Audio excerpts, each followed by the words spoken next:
Gracias a Dios, continuamos con nuestro estudio bíblico de la epístola de Pablo a los romanos.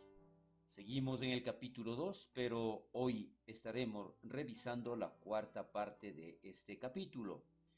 Y habíamos mencionado ya en la semana anterior la culpa del moralista y del judío, que a pesar de conocer la ley, que a pesar de conocer la palabra de Dios, eh, está determinado por no solamente saber, sino por practicarlo.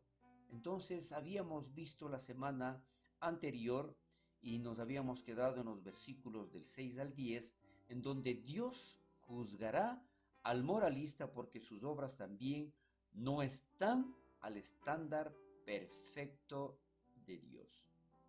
Y decíamos que porque Dios pagará a cada uno según lo que merezcan sus obras. Entonces, en la Biblia está escrito el cual pagará a cada uno conforme a sus obras. Este es un pensamiento tremendamente asombroso y temeroso que condena al moralista al igual que a cualquier otro pecador. Pero también se menciona la frase vida eterna. ¿A quién? Si hubiera uno que realmente hiciera el bien en todo momento, una persona que podría ganarse la vida eterna por su propia cuenta, pero sabemos que no hay ninguno. ¿Por qué? Porque todos de alguna manera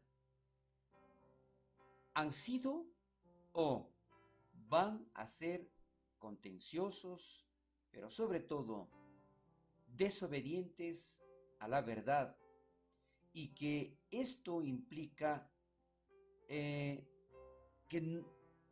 han sido personas que no han podido cumplir ese estándar que Dios quiere y obedecen únicamente a la injusticia.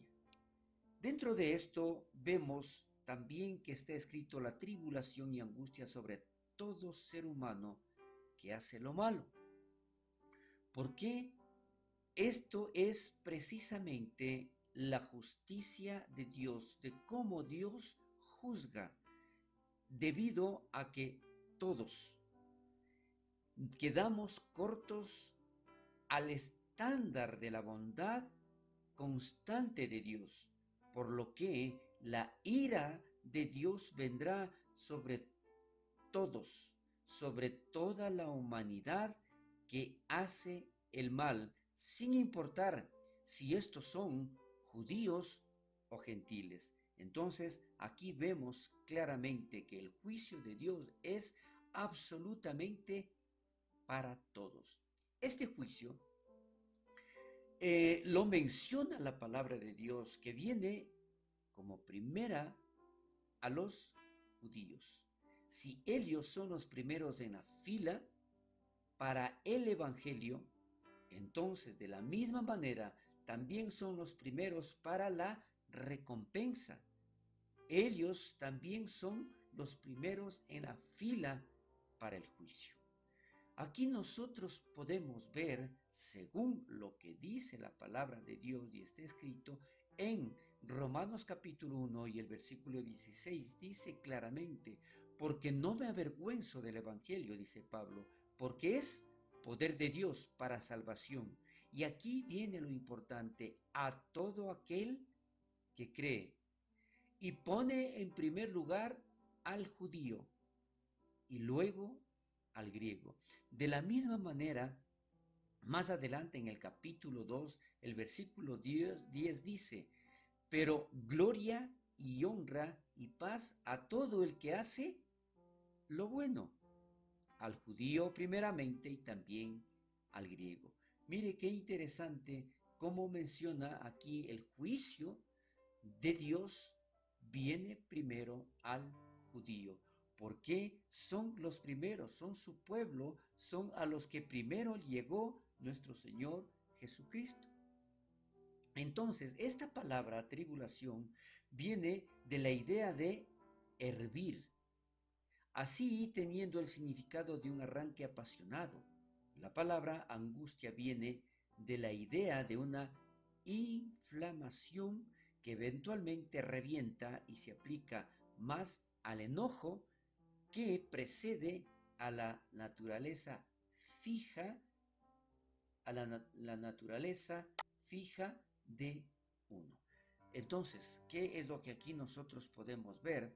Que definitivamente la tribulación o dentro de lo que es el juicio de Dios, la manifestación de la tribulación será como algo que va a hervir, produciendo una angustia en la inflamación. Entonces, esto nosotros tenemos que darnos cuenta que el juicio está determinado igual para todos, porque Dios es justo y es en base a nuestras obras. Acá nosotros también vemos otra porción en los versículos que estamos leyendo del 11 al 13. Dice, porque no hay acepción de personas para con Dios. Y ahí nosotros nos vamos a dar cuenta que dentro de la justicia divina, Dios juzgará conforme, como decía anteriormente, a las obras. Y para esto no hay acepción de persona. ¿Por qué? La palabra acepción se refiere a la parcialidad. Y Dios no es imparcial con nadie. Dios es un Dios absoluto. Dios es un Dios justo. Entonces viene de dos antiguas palabras griegas juntas, que significa recibir y enfrentar. Significa entonces el juzgar las cosas en el fundamento de nociones externas o preconcebidas. Lo que aquí nosotros podemos darnos cuenta claramente, en vista que algunos rabinos anteriormente enseñaban, porque ellos creían que Dios mostraba parcialidad hacia los judíos, o el hecho era de que según estos rabinos Dios no podía juzgar de la misma manera al judío y al gentil. Y esto no es así. Dios, recordemos, es un Dios justo. Entonces, ¿por qué no son los oidores de la ley los justos ante Dios? Sino los hacedores de la ley serán justificados. Por eso yo le mencionaba, y en muchas ocasiones lo hemos repetido la semana anterior y en esta ocasión también, de que definitivamente Dios es justo. Y no se trata únicamente de que yo pueda escuchar una prédica, de que pueda escuchar los mandamientos, de que pueda escuchar los decretos de Dios, escuchar la ley de Dios, escuchar y conocer de la palabra de Dios. Cuando yo no la pongo en práctica, de nada me va a servir. Entonces, el justo juicio de Dios no es detenido porque alguien ha escuchado la ley. El justo juicio de Dios no es que no se va a aplicar porque yo ya conozco la palabra de Dios, yo conozco la ley de Dios. No, es detenido si alguien en verdad hace, lo practica la ley. Entonces ahí nosotros nos evitaríamos del juicio de Dios y nos alcanzaría con su infinita misericordia y su perdón. Entonces, aquí dentro de esto también podemos ver que se aplica tanto la ley y la gracia de nuestro Dios. El judío o la persona religiosa, cualquiera sea, puede pensar que él es salvo porque él tiene la ley, porque él conoce, porque lo sabe de memoria, pero ¿la ha guardado? Esa es la pregunta importante. Por eso le decía, no depende de que yo conozca, de que yo me memorice y no la guardo y no la cumplo, no la pongo en mi vida. Entonces esto no tiene ningún sentido. El gentil puede pensar que él es salvo debido a que él no tiene la ley. Aquí otro punto, pero ¿ha guardado lo que le dicta su propia conciencia? Qué importante, porque muchas personas dicen, sí, la ley fue dado para los judíos, para el pueblo de Dios. Pero para nosotros los gentiles, para nosotros que nos alcanzó la gracia de Dios, si no la conocemos, entonces tampoco la practicamos. Pero aquí es muy claro, el gentil puede pensar que él es salvo debido a que él no tiene la ley. Y no es así. Lo importante igual es, ¿ha guardado lo que le dicta su propia conciencia? Porque aquí nosotros también debemos ser muy claros. Dentro de esto, aun cuando ni siquiera conozcamos la ley, pero cuán importante es nuestra conciencia, lo que hay en nuestro corazón, de la forma como Dios nos creó. Dice aquí un comentario de Morris. Las personas serán condenadas no porque han tenido la ley o no han tenido la ley, pero debido a que han pecado. Repito, las personas serán condenadas con o sin el conocimiento de la ley, porque simplemente toda la humanidad sabemos que definitivamente el pecado es el problema, y si nosotros estamos pecando aun cuando no queremos aceptar, pero conocemos que está mal eso, y eso determina justamente la condenación. Entonces, porque todos los que sin ley han pecado, sin ley también perecerán. Qué importante. Aquí es muy claro y es necesario repetir esta parte. No importa que yo no conozca la ley. El asunto es que a pesar de ese desconocimiento, no es una razón como para que yo no esté dentro del juicio de Dios. El juicio por el pecado puede venir con o sin ley. Aquí está mucho más claro. Entonces, el juicio de Dios, ¿no es cierto?, viene ahora sobre los judíos. Esto lo vamos a ver dentro de los versículos siguientes, 14 y 16. ¿Qué es la posesión de la ley? No es una ventaja para el judío en el día del juicio. Repito, la posesión de la ley no es una ventaja para el judío en el día del juicio. ¿Por qué? Aunque no tengan ley, son ley para sí mismos.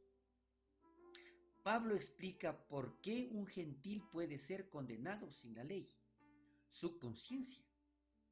Es importante reconocer esto, darnos cuenta que yo, aun cuando no conocía la ley, sabía que ciertas cosas o el pecado en general estaba mal, no lo debía hacer, aunque no conocía tal vez los mandamientos. Entonces su conciencia decía, el cual es la obra de la ley escrita en sus corazones.